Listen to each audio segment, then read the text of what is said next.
digníssimo representante do Sr. Presidente do Governo Regional dos Açores, demais autoridades civis e eclesiásticas, ilustres oradores, digníssimos representantes das diversas instituições, ilustres convidados, senhores e senhoras, bem-vindos ao templo da Igreja de Nossa Senhora da Alegria nesta noite, para procedermos ao lançamento do livro Famílias do Val das Furnas, da autoria do Dr. Luís Rodrigues Martins.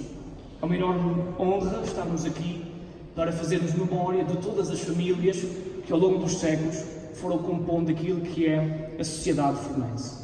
Neste momento dou a palavra ao Reverendo Padre Ricardo Pimentel para dar a abertura solene destas autoridades civis, religiosas, excelentíssimos senhores e senhoras, caros convidados, estimados furnenses. Viver neste vale encantado é só por si um privilégio. Acordar de manhã e ver o nevoeiro a despedir-se, sentir a brisa sempre fresca, contemplar o verde luxuriante que nos envolve em cada momento, inalar o cheiro enxofrado das fumarolas, provar as águas e deixar repousar o corpo nas piscinas aquecidas pelo vulcão que por debaixo desse chão habita, apaixonar-se pela lagoa e apreciar a rica gastronomia local, são experiências que deixam sempre as marcas indeléveis na essência da minha alma profundamente micalense. Marcas que apaixonam e envolvem todos quantos têm a oportunidade de passar por esta terra com a calma e a atenção que uma visita a este paraíso na terra merece. A experiência da força da natureza neste vale não será raro sentir-se. Outra força há que poderá não ser tão perceptível. A força e a coragem das famílias que aqui viveram e vivem. Deu-se um casamento quase perfeito, e assim podemos descrever entre a relação do vale com as famílias que para aqui vieram habitar. Os primeiros habitantes das Furnas, vencendo os seus medos interiores, vencendo as superstições e descrições romanceadas do inferno, fixaram-se, moldando a terra, adaptando-se e deixando a sua marca na paisagem. Estas marcas são visíveis nos parques, nos jardins, nas mais variáveis coleções de plantas e flores, nos trilhos e no aproveitamento das águas termais. A força da natureza existente no vale tocou o coração de quem para aqui veio viver e dotou estas famílias de uma sensibilidade artística invejável que só poderia vir da magia e da poesia do paraíso que daqui se vislumbra. Nos lares deste vale encantado das Furnas, não é difícil encontrar-se músicos, cantores, pintores, artesãos e poetas. Da alma de artista própria deste povo, nasceu uma religiosidade que se manifesta nas procissões e seus tapetes artisticamente decorados, os passos da paixão, com os seus arranjos florais dignos de admiração, as letras dos hinos religiosos, os carros de Nossa Senhora da Alegria e suas decorações. Neste vale, o povo tem a consciência de que o transcendente é sinónimo de perfeição e que o belo é um atributo de Deus. Por isso digo, um casamento perfeito aconteceu nas Furnas. O homem tocou o coração da natureza e a natureza marcou a alma do homem e neste toque sensível se manifesta o Criador. Por isso, ouso afirmar que a beleza deste Vale Formoso não reside somente na sua geografia ou nas suas paisagens. A poesia existente neste vale brota do transcendente, do humano e do natural a conviver harmoniosamente. A obra que o Dr. Luís Rodrigues nos apresenta hoje é um hino de ação de graças às muitas famílias que aqui viveram. Famílias que nos deixaram um legado religioso, cultural e humano riquíssimos. Dizia-me o autor que a maioria das famílias referenciadas na obra já se desvaneceram na bruma do tempo. Graças a esta obra, os seus nomes não cairão no esquecimento e deles poder-se-á celebrar a memória. Sei também que novas gerações e novas famílias estão a surgir. No entanto, não sei se estarão à altura do legado que receberam. A fasquia é alta e, dada a perfeição da obra deixada, o desafio é bastante exigente. A história do Vale das Furnas é rica, porque as famílias que aqui viveram sentiram-se colaboradoras da obra do Criador. Até agora, vivemos do que nos foi legado. E agora, neste momento, e nós? Que marcas estamos nós a deixar no Vale das Furnas? E que legado deixaremos para as novas gerações?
o convite para estar aqui presente nesta cerimónia em nome da família Bem Saúde e do nosso grupo. A participação neste lançamento reveste-se de admiração e de reconhecimento pelo imponente trabalho hoje dado a conhecer publicamente. Embora seja pessoa de poucas horas de sono, devo dizer que ainda não foi possível ingerir os milhares de páginas que resultam de longos anos de trabalho e que espalham o interesse e o amor pelas gentes desta freguesia a que tanto nos liga. Efetivamente, o meu avô, Vasco Elias Bem Saúde, entusiasmou-se cedo na vida por este lugar paradisíaco e pelos seus habitantes. Dedicou ao projeto de construção do Hotel Terra Nostra o seu melhor, rodeando-se de artistas e artesãos de talento e tornando o hotel numa referência incontornável do turismo miquelense desde a década de 30 do século passado. A aquisição do parque e o empenho colocado na sua ampliação, restauro e embelezamento contribuíram para uma notoriedade durável do mesmo e para a relevância da Vila das Furnas enquanto ícone do turismo miquelense. A construção do golfe na Achada veio ainda reforçar a excelência do conjunto.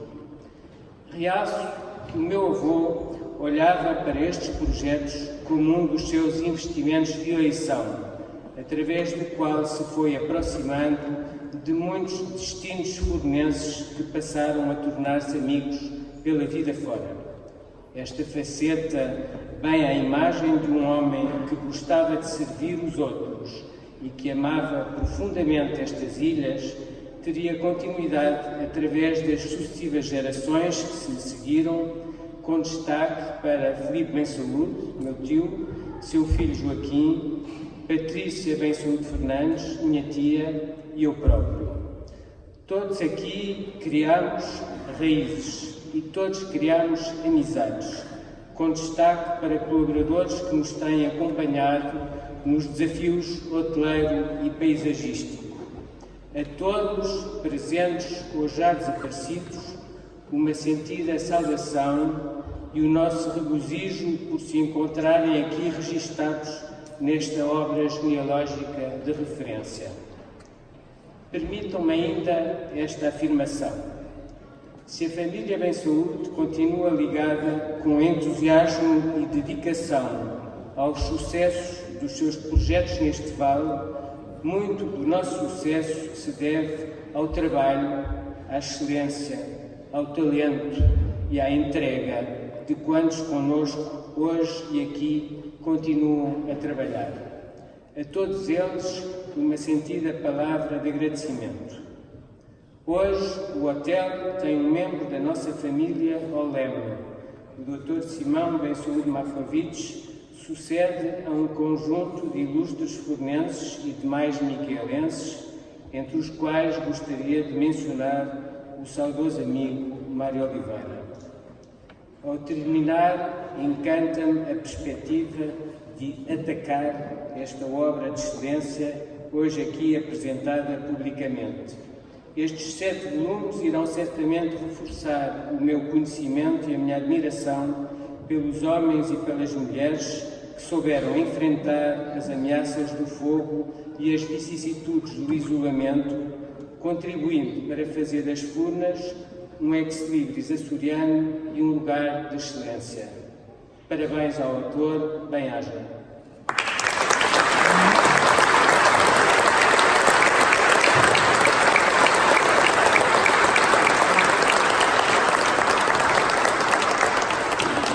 Privilégio ao longo da vida de falar de diversas tribunas. Mas não sei porque essa é aquela que me sempre mete mais medo e deixa-me sempre mais constrangido e com maior responsabilidade. Queria começar por saudar as autoridades civis, uma menção muito especial aqui para o meu amigo Jaime Rita, Presidente da Junta de Freguesia da Maia, a quem nos ligam vários laços históricos, não é? Eu todos aqui às autoridades eclesiásticas, todos os convidados, aos forneces e, como os últimos são sempre os primeiros, ao Sr. Padre Ricardo. As minhas primeiras palavras vão para o nosso anfitrião, o Sr. Padre Ricardo Pimentel, e são para expressar o meu agradecimento como fornece por mais uma vez ter aberto as portas desta bela igreja de Nossa Senhora da Alegria para acolher uma iniciativa que é muito dignifica e prestigia a história do Val das Furnas. O meu muito obrigado. Em segundo lugar, agradeço ao Dr. Luís Miguel Rodrigues Martins ter-me convidado para preferir umas breves palavras por ocasião do lançamento da sua profunda e robusta obra sobre as famílias do Val das Furnas. Este estudo e a sua publicação faziam muita falta para se compreender quem ousou desafiar esse nosso vulcão, fixando-se neste vale e aqui constituir família, viveu e a partir daqui se projetou nas nossas ilhas, no continente português, nas Américas, na Europa e no resto do mundo. Sim, porque podemos encontrar forneces nos 4 cantos do mundo. Em terceiro lugar, uma palavra muito especial de gratidão a todos os presentes e com uma menção honrosa para os nossos imigrantes e para os amigos das Furnas que se deslocaram propositadamente à Igreja de Nossa Senhora da Alegria para se associar a esse lançamento desta obra sobre as famílias do Val das Furnas. Finalmente, não tenho escrito, mas não queria deixar de sublinhar também todos os nossos antepassados e que são a nossa razão de ser, está aqui hoje, como assim todos aqueles que já desapareceram e que não estão entre nós. A história da Ilha de São Miguel e mesmo dos Açores fica incompleta se não incluir a história do Val das Furnas. E certamente que as famílias que aqui viveram ou vivam são uma parte central desta história. De muito sacrifício, de arte de trabalho, mas também de muita cultura, como fiquei aqui hoje provado, se era preciso demonstrar alguma coisa, hoje fiquei aqui provado, digamos, o talento dos nossos forneces e que tiveram aqui uma atuação brilhante. Muitas das decisões que marcaram o rumo que a Ilha de São Miguel concretizou foram idealizadas e tomadas no Val das Furnas. As variadas águas das Furnas, as fumarolas, a sua lagoa, as exuberantes camélias e azáleas, os 6 belos parques. Está aqui o Dr. Henrique de Aguiar, que é o meu presidente do Instituto Cultural de Ponta Delgada, que é também Saúde, e aqui o Dr. Castro Freire, a representação da família na Saúde. Esses 2 jardins são dos melhores exemplares que nós temos, não só no país, mas até no mundo. Hoje em dia, o Parque Terra Nostra é considerado um dos 250 mais belos jardins de todo o mundo. E a Mata Jardins de Educado é, de facto, uma coisa extraordinária. Quem não conhece deve ir visitar. Mas somos ainda famosos pela nossa rica gastronomia, os cozidos nas caldeiras ou os bolos leves, a nossa natureza que nos encanta, são atributos únicos que nos distinguem, mas as nossas famílias são a parte mais rica de um património que nos honramos. É, pois, nesse contexto que este trabalho exaustivo do Dr. Luís Miguel Rodrigues Martins se enquadra e merece o nosso profundo reconhecimento. É importante salientar que esta obra das famílias do Val das Furnas não se esgota no profundo trabalho sobre as genealogias, mas é também um estudo sobre a evolução da própria história das Furnas, abrangendo o período do povoamento da Ilha de São Miguel até os nossos dias.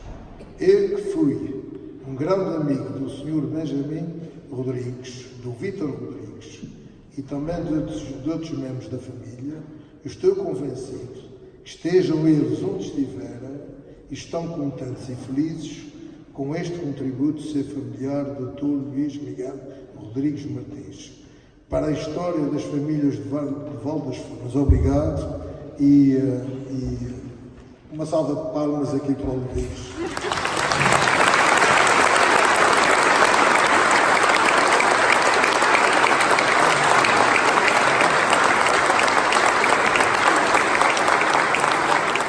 Graça Maria Gunderson Falcone.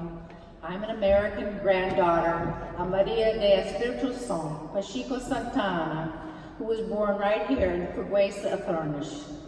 My forebears were one of the first families to come to Furnish in the 1600s. Before I dig deeper into my roots, I would like to thank my cousin, Dr. Luis Miguel Enrique Martins, for inviting me back to Furnish to talk about my story of why I came to the Azores to learn about my family history. Well, Luis, as you know, is a big personality in this village and on the island of San Miguel. I think of him as a local celebrity. His generosity of spirit shows in his passion for this extraordinary place and in his genealogical work that drives him. Luis descends from the Tavares de Silva line. This Furnish family had its beginnings here dating back to the 1500s when Furnish was just barely a village. Luis embraces everyone he meets as family, whether you share a genetic linkage with him or not. When a visitor comes to Furnish for the first time, Luis is always the first person to welcome you to the family fold and the last to bid you farewell. As you know, Luis is a Renaissance man. Among his attributes, he works for the prestigious Electricidad de Azores, the electrical company here in the Azores. He is an author, a publisher, an educator, a politician. He's an innkeeper and an ambassador of the village of Furnish to all the islands of the Azores.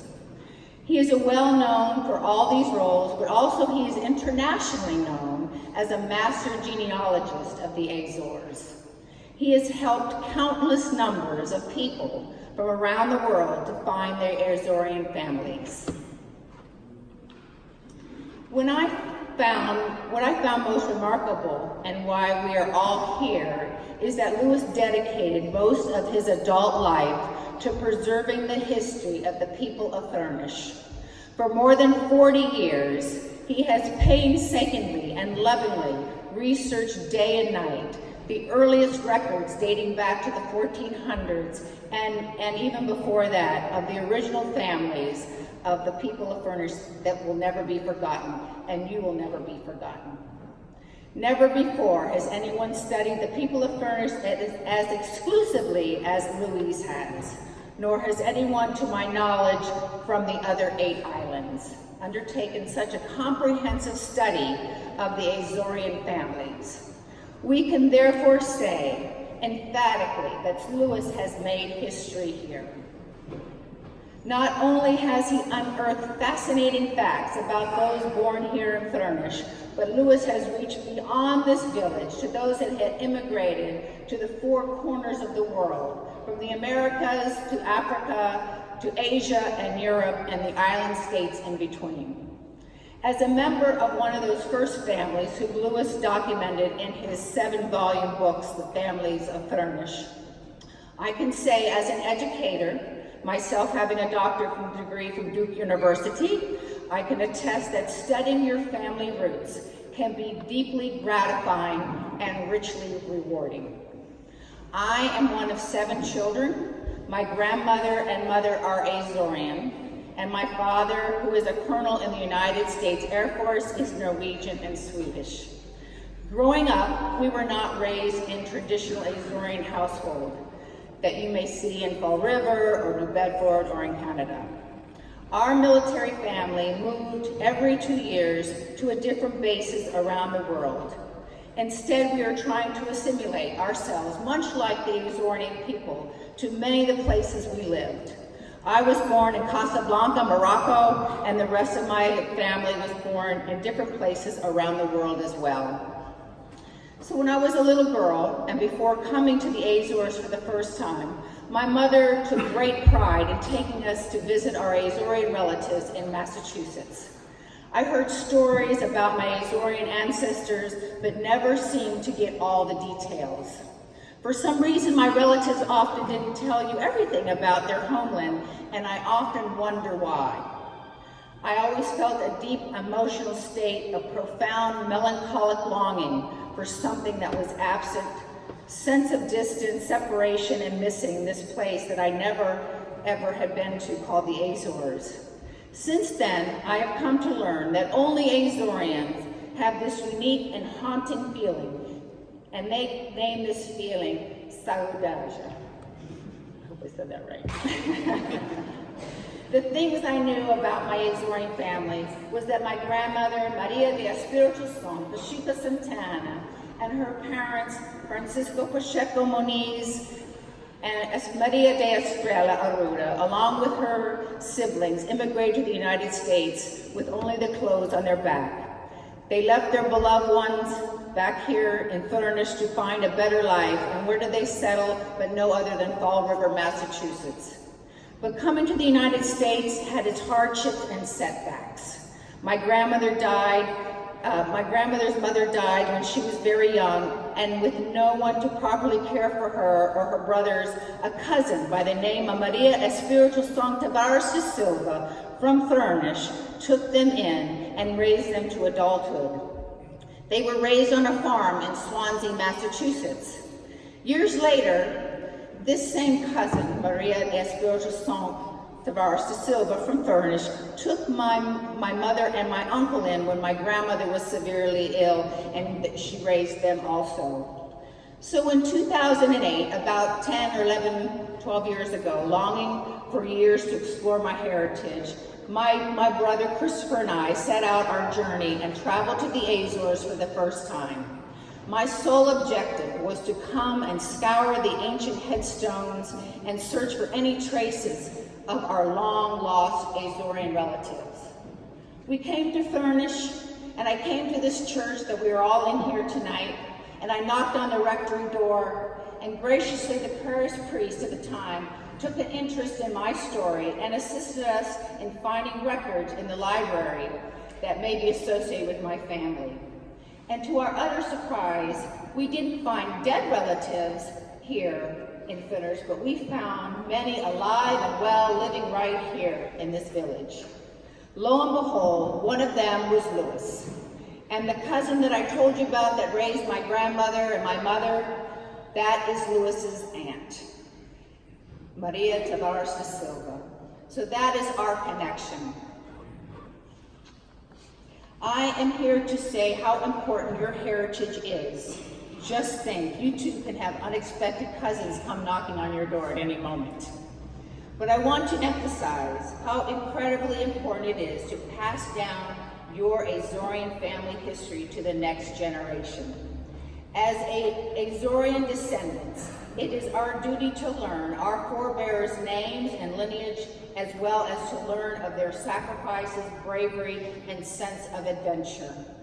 Our ancestors paved the way for us and rely on us, their prodigy, to achieve success in life and to pass along our history, ensuring that future generations appreciate the legacies of the family of Furnish.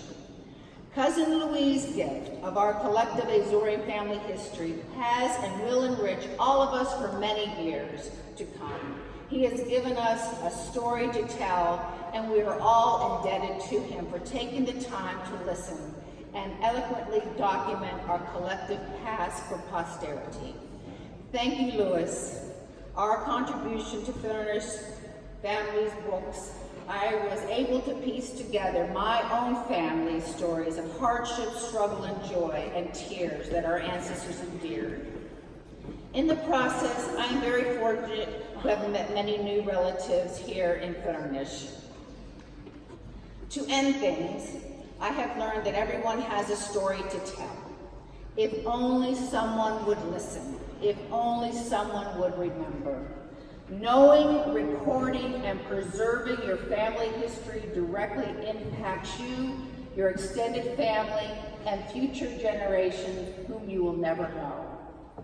A people without knowledge of their past history, origin, and culture is like a tree without roots. The more we discover about our past, the greater the connection we have with our ancestors. As we record our own history, we open the doors for future generations to connect with us when we are gone. So on behalf of my grandmother, Maria Tavares da Silva, my mother, my family, would like to thank you from the village of Furnace, you, Louise, thank you, and your 40 years of research to develop these books. Thank you very much.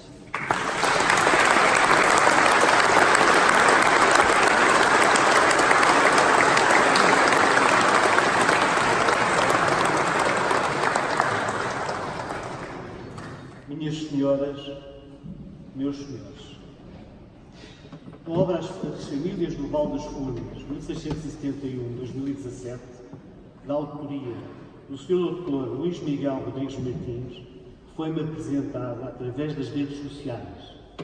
Subscrevi-a.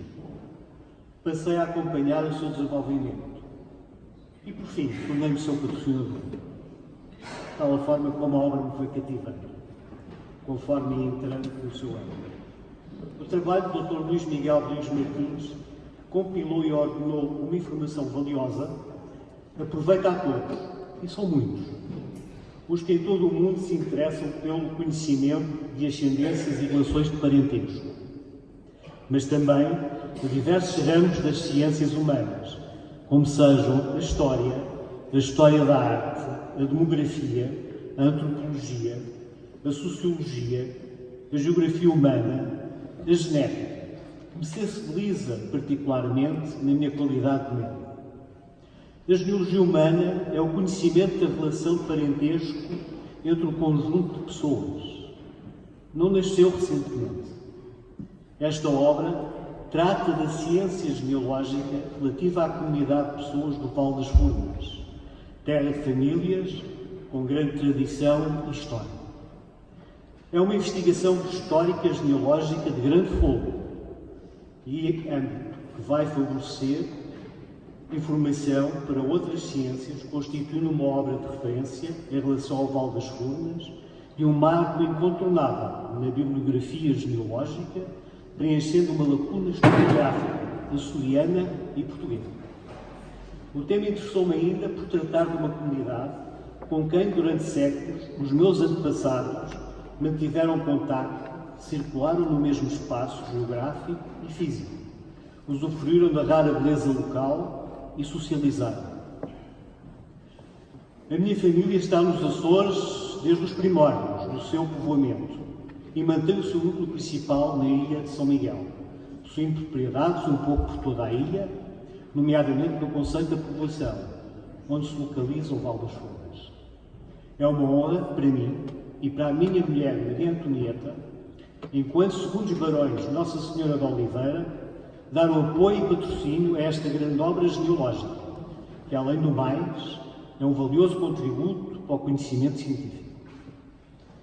Esta postura compagina-se com a tradição filantrópica dos meus tios-avós, Manuel Inácio da Silveira, e da sua mulher, Dona Maria Isabel Gago da Câmara, primeiros barões de Nossa Senhora de Oliveira, que também apoiaram muitas iniciativas de caráter cultural da sua época. Muitos parabéns, Dr. Luís Miguel Rodrigues Martins. Parabéns.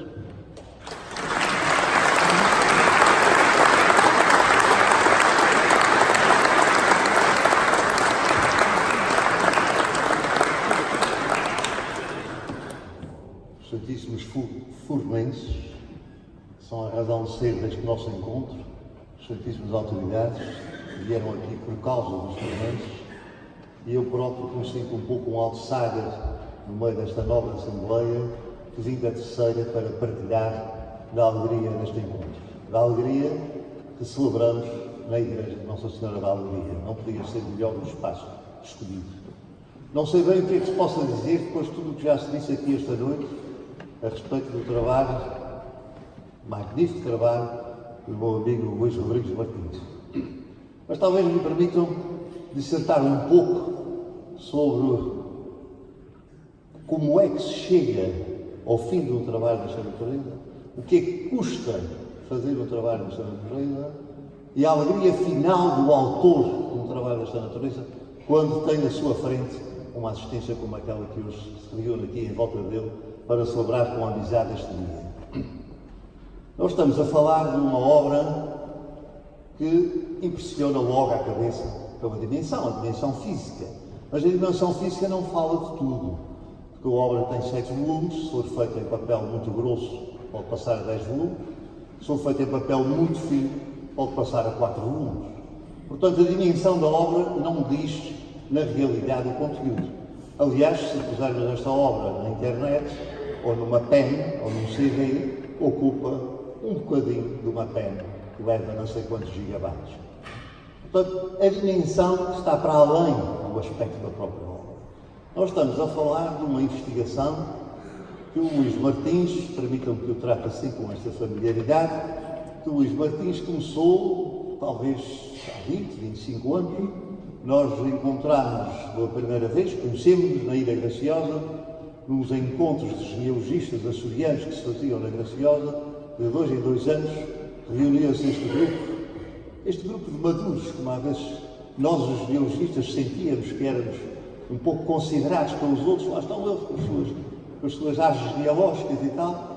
Nós juntávamos na Graciosa para trocarmos impressões, conversarmos, reforçarmos os nossos laços de amizade, fazermos palestras para a assistência que na Graciosa assistia às nossas palestras e com muito entusiasmo, curiosamente, e, sobretudo, trocar informação.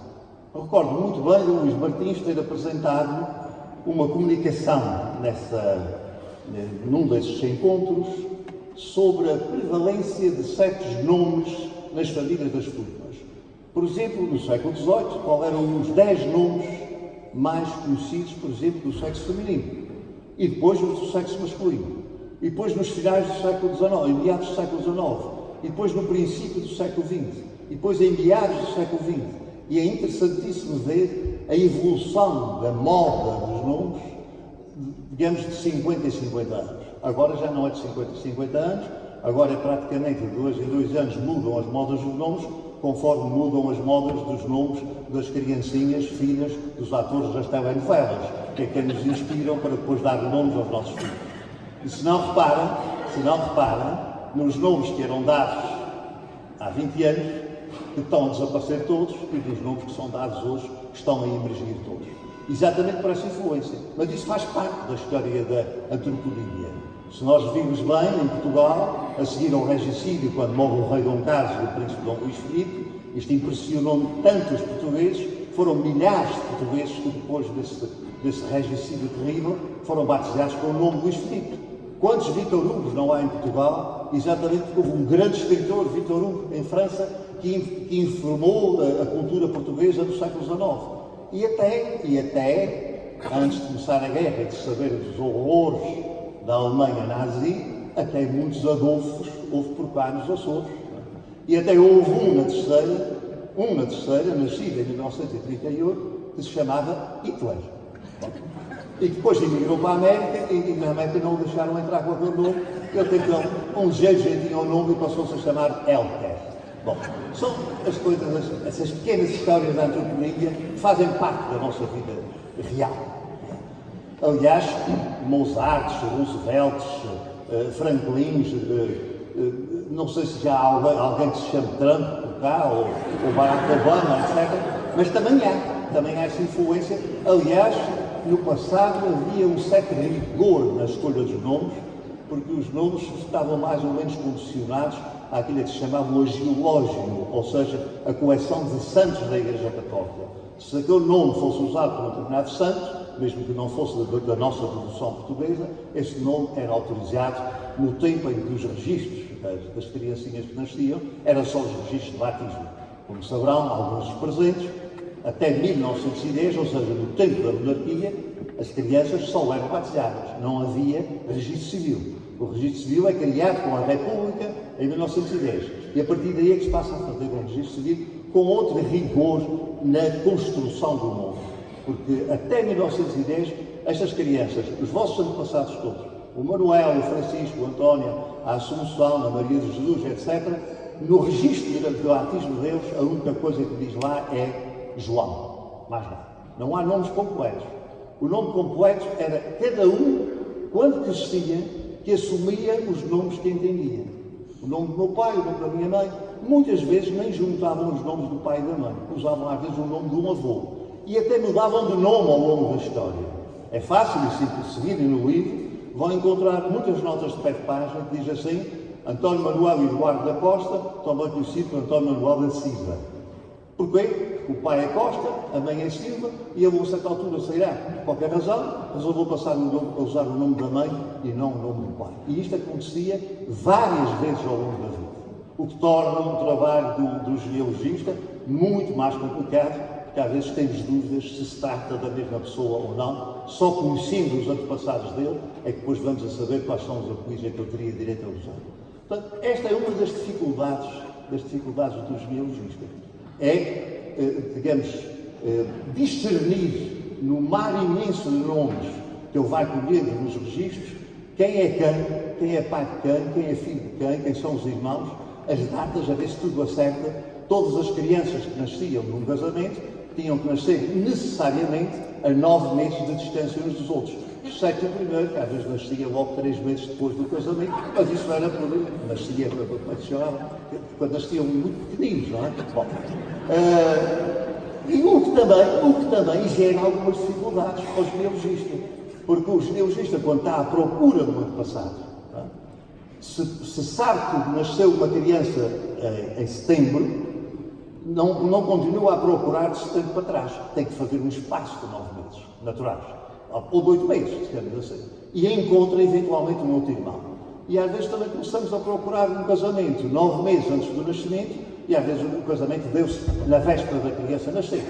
Isso eram factos e era assim que as coisas aconteciam. E o genealogista habitua-se a conviver com estas situações sem o mais pequeno constrangimento, nem crítica, nem nada. São factos.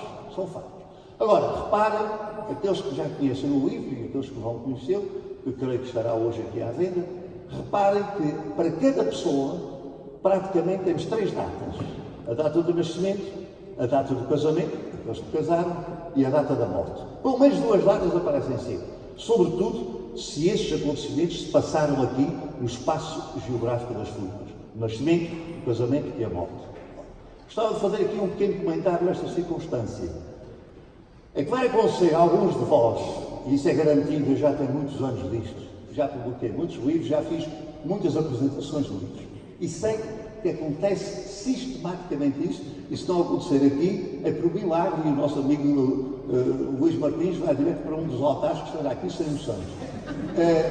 É que cada uma dessas datas são colhidas em 2 fontes principais. Ou são colhidas diretamente nos documentos que eu vi, os registros de casamento, de batismo, de óbito, desde que existe a freguesia das frutas. Então, estão no arquivo de Ponta da Gama, não é? E depois viu certamente até os próprios registros aqui da igreja. Bom, e viu os registros civil. Ou seja, ele viu os documentos com as datas certas das coisas. Tomou nota. Bom, é evidente que ao tomar nota, qualquer um de nós toma uma nota num papel e às vezes escreve uma coisa qualquer e depois chega a casa e vai meter no computador. A própria leitura do nosso apontamento já nos pode induzir em erro se houver uma dúvida sobre o número. É 6, é 5, não se percebe bem. A pessoa tenta lembrar-se do que é que tomou nota e toma nota e passa ao computador. Ao passar ao computador, o que está escrito no computador é que passa a ser verdade. Na própria datilografia do computador, em vez de carregar no 5, o dedo carregou no 4. De repente temos um segundo erro. Estes são aqueles erros que o autor pode cometer involuntariamente ao digitar centenas, milhares de datas para dentro do computador para organizar uma obra destas. Mas depois há os outros erros, são os mais vulgares. Os erros mais raros são os erros a partir das informações colhidas diretamente nas fontes, diretamente nos documentos. Os erros mais vulgares são aqueles que vós todos e os fornecedores espalhados pelo mundo têm culpa. Eu já explico. É que a gente telefona, e quando eu digo a gente, camarada do ofício, a gente telefona uma pessoa para a Califórnia, ou para Lisboa, ou para as Flores, ou para a Graciosa, e tal, eu sou assim, eu estou a fazer este trabalho e tal. Para já temos que quebrar uma barreira que imediatamente se levanta entre o nosso interlocutor e nós. Que é, você está a fazer o quê? Para que é que você quer isso? É alguma herança ou o que é? Há logo uma desconfiança no ar. Então, para que é que ele quer saber se eu tenho filhos, se eu casei, quem é o meu irmão, etc. Bom, e a gente também já temos todos muitos anos disto, temos uma estratégia de aproximação e de abordagem que depois de lançar a fatacha também nunca mais largamos, não é? Bom, e começamos a fazer perguntas. Diga-me cá, então o senhor é casado? Tal, sou, sim senhor, a sua mulher como é que se chama? Maria de Luz da Costa e Silvia. Quando é que ela nasceu? Quando é que ela nasceu? Oh Maria, e ouve-se para o lado, chamar para o lado. Tu quando é que nasceste? E depois ouve-se a voz da mulher que não sabe o que é que está a passar. Para que é que queres saber? Isto é fatal, sabe? Para que é um senhor que me está aqui a perguntar, mas quem é esse senhor? Está cá o telefone. Pega no telefone e insulta-me com alguma delicadeza. Tal. Para que é que você está? Bom, lá tenho que recomeçar o meu sermão todo para convencer a senhora. E tal. A partir desse momento entramos na segunda fase, que é, já estão ambos convencidos, e então começamos a perguntar datas. Volta ele ao telefone. O senhor então quando é que casou? Eu quando é que casei? Mas espera aí, olha, eu fui para a tropa em 71. Eu tinha casado no ano anterior, portanto foi em 70. Não, foi em 69, porque o Manel já tinha ido para a América, portanto foi em 69.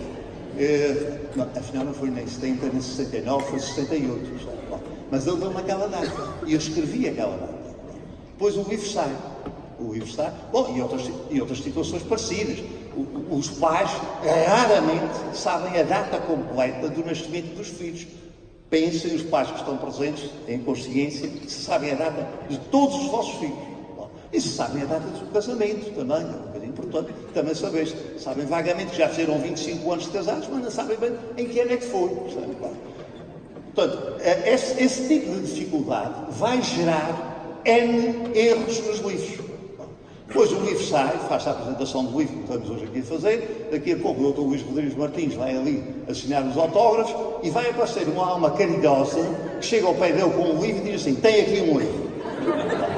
Que é a primeira coisa que diz é um autor, não é parabéns. É, tem aqui um erro, que é uma coisa gravíssima. Eu costumo aconselhar a essas pessoas assim, comprem um lapinhos e emendem. Porque o trabalho do Dr. Rodrigues Martins levou 20 anos a fazer para chegar a isto com erros. Um lapinhos e emenda o erro num instante e o problema fica resolvido. E é um contributo que a família dá também para emendar o seu próprio exemplar. Aliás, é curioso que na tradição anglo-saxónica, sobretudo nos ingleses, não tanto nos americanos, havia uma tradição que era que cada família tinha uma Bíblia. E nessa Bíblia, nas primeiras páginas da Bíblia, e sobretudo nas margens da Bíblia, que eram normalmente um grande exemplar da Bíblia, que era um exemplar da família, não é? Iam anotando todos os acontecimentos familiares.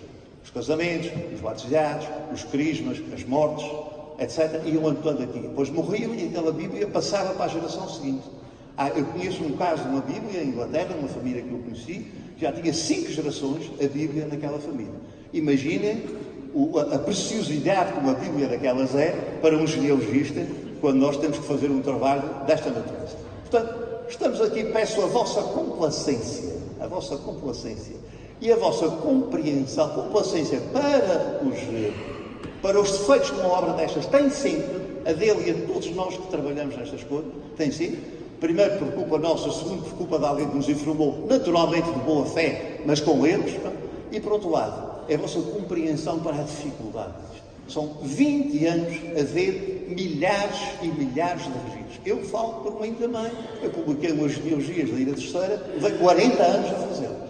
Estes 40 anos que depois um senhor em Lisboa me disse que tinha lá um erro na data de nascimento do meu filho. Portanto, são anos de vida, por um puro entusiasmo pessoal, não há gratificação nenhuma, senão a gratificação do prazer de subir aquilo que um autor chamou a escadaria do sangue. Nós vamos subir esta escadaria atrás do sangue das pessoas. E esse sangue das pessoas, nós às vezes não temos bem a noção de que sangue é que estamos a falar. E de quantos portadores de sangue é que estamos a falar. Porque nós todos mais ou menos sabemos que temos 2 pais. Todos têm. Mesmo no tempo em que se escrevia nos registros filho, pai incógnito, ele era incógnito, mas ele existia. Portanto, toda a gente tem 2 pais. Não há filhos por obra e graça do Espírito Santo, exceto um, não é? Ora bem, esses 2 pais por sua vez, têm pais. Nós temos 4 avós, 8 bisavós, 16 trisavós, 32 quartos avós, 64 quintos avós, 128 sextos avós e vai sempre a dobrar. Quando chegamos ao princípio do povoamento dos Açores, nós temos para aí 5 milhões de antepassados. Cada um de nós tem para aí 5 milhões de antepassados. Mas a pergunta que se faz é o seguinte: mas onde é que estavam esses 5 milhões de pessoas? Portugal inteiro só tinha 2 milhões de pessoas. Significa que são todos meus antepassados? Não são. Aliás, olhando para o caso das Furnas, é absolutamente paradigmático. Nós estamos a falar de 49 pessoas, ou casais, que vieram para o Val das Furnas. Esses 49 casais são quase matematicamente, necessariamente, antepassados de todos vós. São só 49. O que significa que os filhos deles casaram entre si. Bom, eles, entre si, os 49, poderiam não ser parentes, entre si. Veio um daqui, veio outro dali, de outra freguesia, juntaram-se todos aqui, e essa primeira geração podia não ter nenhuma relação de parentismo. Os filhos todos, de uns e de outros, casaram entre si. Os netos já casam todos com primos. A partir daí, é tudo primos a casarem com primos de geração após geração. É claro que de vez em quando chegava mais um casal às turmas. Tal como os Açores foram povoados por pessoas que chegaram aqui no século XV e depois de vez em quando chegava mais alguém, nós temos a tendência de achar que os povoadores são só aqueles que chegam na primeira geração. Os povoadores são aqueles que chegam em qualquer tempo. Os primeiros 49 são aquilo que os americanos gostam de chamar os Founding Fathers, os pais fundadores, os pais fundadores dos Estados Unidos, pois chamemos a esses 49 os pais fundadores das Furnas. Eu até tinha aqui uma sugestão para vos dar, que era o seguinte: sem esses 49 não havia Furnas. Havia o espaço, havia o vale. Sem esses 49 corajosos que vieram para aqui, não havia estas famílias que estão aqui na nossa frente. Aqui na nossa frente, na América de costa a costa, no Canadá de costa a costa, na Venezuela, no Brasil, em Portugal, até na Nova Zelândia, onde consta há descendentes de furneses. Há um pouco por todo o mundo. Gente essa que muita delas já perdeu talvez a noção dos atuais descendentes de que descende das Furnas, como a professora Gunderson, que veio aqui trazer-nos o seu testemunho do lado da mãe, mas a mãe era de cá. É um testemunho muito recente. Agora, aqueles que são bisnetos, trisnetos de gente das Furnas, esses já perderam um pouco a noção, porque trisnetos significa que era o meu trisavô. Ora, eu tenho muitos trisavós. Um pode ser da Alemanha, outro pode ser de França, outro pode ser da Ilha Terceira, e se calhar um deles era das Furnas. Este livro permitiu trazer à superfície as memórias dos furnenses e as memórias que todos nós precisamos para sabermos bem qual é o chão que pisamos.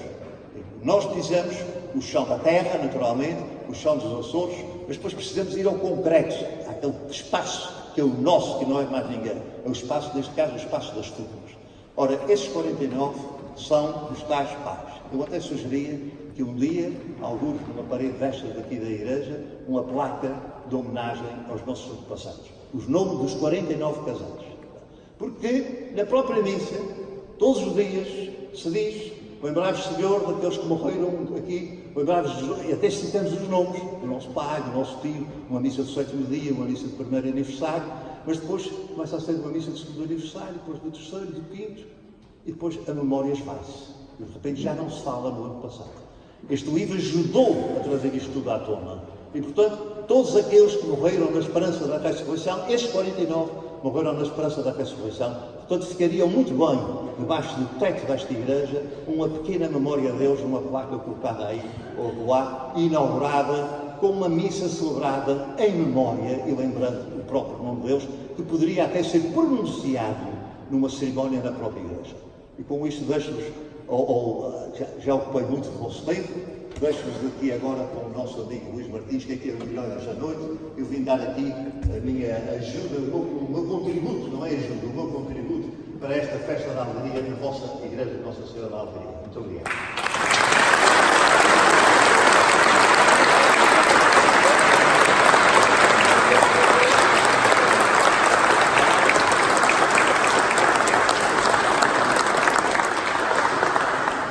Boa noite a todos. Depois deste magnífico serão que aqui assistimos, de música e de palavras bonitas, cabe-me agradecer a todos com um afetuoso abraço.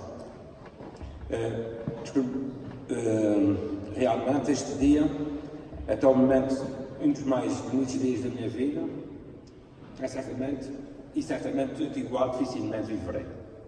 Será muito difícil. Quero em primeiro lugar agradecer à minha filha por ter feito questão de estar aqui hoje. Encontra-se lá no sítio incógnito, lá por trás. Não era bem ter lugar, mas pronto. Ela testemunhou desde muito pequena esta minha luta em torno destas páginas e destes livros. Desde muito pequenina, ela dizia: pai, o que é que estás a fazer? Levas tão tempo a ir dormir? Eu dizia: filho, vá até tarde que eu estou aqui a fazer o que estou acabando, estou quase a ir dormir. Quero também agradecer a todos vocês, o bom povo das Furnas. Eu praticamente conheço todos os vossos nomes, as vossas famílias, interagir com vós sem que vós soubesses que poderia estar a acontecer, não é? Estava ali fazendo aqueles cerúmeos à procura e agora falta-me aqui este, eu preciso de descobrir. Deixem-me ver, ainda não apanhei, tenho que ir para ali experimentar a ver. Às vezes acontecia isso com o Dr. Jorge, que acabou de dizer coisas curiosas, nascimentos, 9 meses, nascimentos de crianças ocorridas com menos de 9 meses de idade, não é? Pensando que estavam a seguir a tradição católica dos 9 meses após o casamento, e às vezes não seguiam. Mas pronto, acontecia e acontece, é assim. A vida é feita dessas pequenas vicissitudes, é assim mesmo. Eu fico muito agradecido de ver a igreja tão composta de pessoas, de todas as famílias, era isso que eu tinha pedido, através das comunicações que fui fazendo, da correspondência que fui enviando, da internet, através da internet, e fico satisfeito de ver que há aqui uma grande quantidade dessas famílias. Pena tenho de muitas das pessoas com quem falava já não estarem presentes, porque partiram, é assim mesmo, então partiremos um dia também.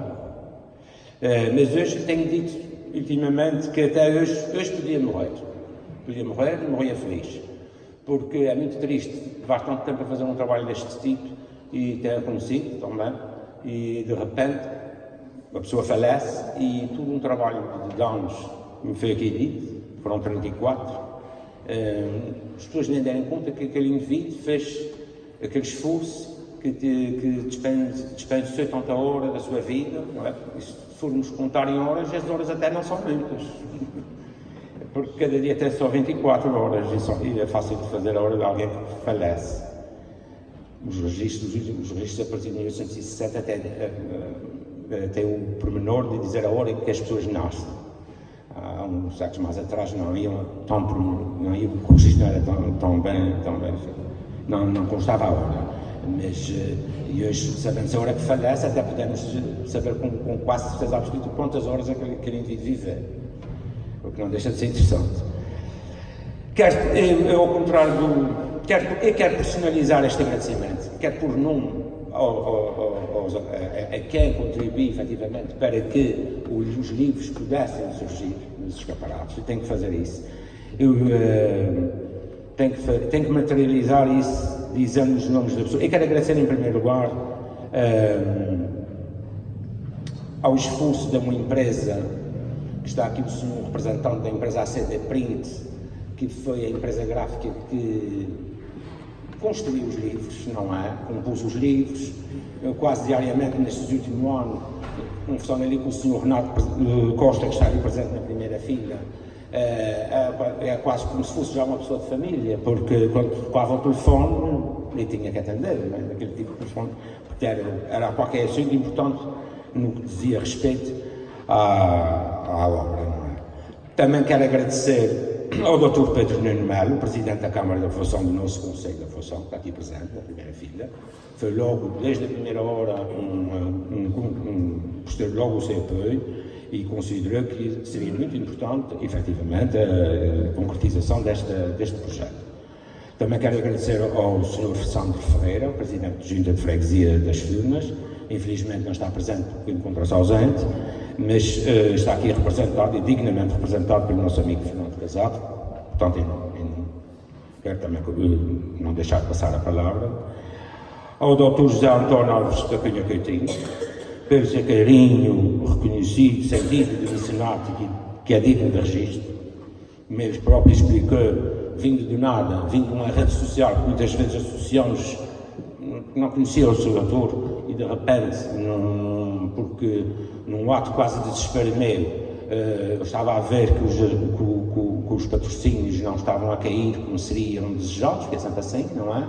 E de repente surge-me o doutor José António Alves da Cunha Coutinho, com o seu apoio, com a sua palavra de estímulo, e eu não posso deixar de não fazer esse registro. Também quero agradecer ao Sr. António José Ruda e ao Luís Alberto Borges, aqui presentes também na primeira linha, que foram irrepreensíveis, dois conhecidos empresários fernandes, e daqui das Furnas, proprietário do restaurante Torres, e o Luís Alberto Borges, radicado há alguns anos no Canadá, onde tem família, e por consequência um elemento muito importante no que diz respeito à concretização da obra. Também agradecer à sua dona Patrícia Bençoio de Fernandes, que não estão aqui presente, mas que uma palavra distingue realmente deu um apoio muito importante e que está aqui representada, como sabem, pelo Dr. António Castro Freire, digno representante do Grupo da Saúde, que agradece muito. Aliás, a minha família, como sabem, o meu avô, Benjamin Rodrigues, e o meu tio Vítor eram pessoas simples, humildes, de origens muito humildes, mas que tinham no Sr. Vasco da Saúde um profundo reconhecimento de amizade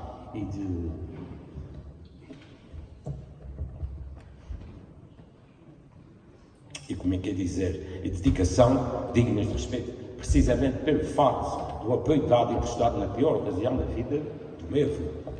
Por consequência, para mim é importante a presença e essa relação aqui concretizada através do Dr. António Castro Freire, que agradeço, não tenho palavras para agradecer, muito obrigado. Também agradecer, é evidente, ao meu amigo, professor Dr. Duarte Pontes, presidente do Conselho de Administração do Grupo EDA, de onde eu orgulhosamente trabalho, não é? Diariamente, me desloco todos os dias, e o Dr. Duarte Pontes tem sido, no que me diz respeito, não é? Um amigo, por isso aqui trato por amigo, um apreciador do bem trabalho, um sensurável. Ela até disse, opa, já tens o doutoramento feito. Eu agradeço imenso a sua presença também aqui. Sei que é uma pessoa que tem muito ocupada sempre, mesmo está aqui presente, é muito importante. Quero agradecer também à minha amiga, que está ausente, à doutora Maria da Conceição Vieira e ao engenheiro António Santos, aqui dignamente representados pelo irmão e cunhado, o amigo Sr. António Vieira. Também contribuíram com um importante apoio para a feitura desta obra, o que não deixa de ser de realçar. Inclusivamente também em Lisboa será a representante na organização do dia 4 de outubro em Lisboa, na Casa dos Açores, onde a obra será apresentada, e ela está a tratar toda essa burocracia.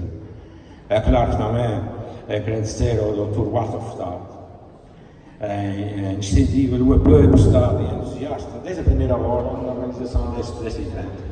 Marlene pôs os olhos em cima da obra, foi conta comigo. Foi até o primeiro a dar esse apoio, o primeiro realmente a prestar o apoio, e tem sido incansável. E quando vê, por exemplo, no que diz respeito à comunicação com a imprensa, quando mando as notas de imprensa, já o deputado, afinal já recebemos a informação do Dr. Furtado. Portanto, está bem provada a sua amizade e o seu interesse por esta obra, que é realçar também. Um grande abraço, doutor.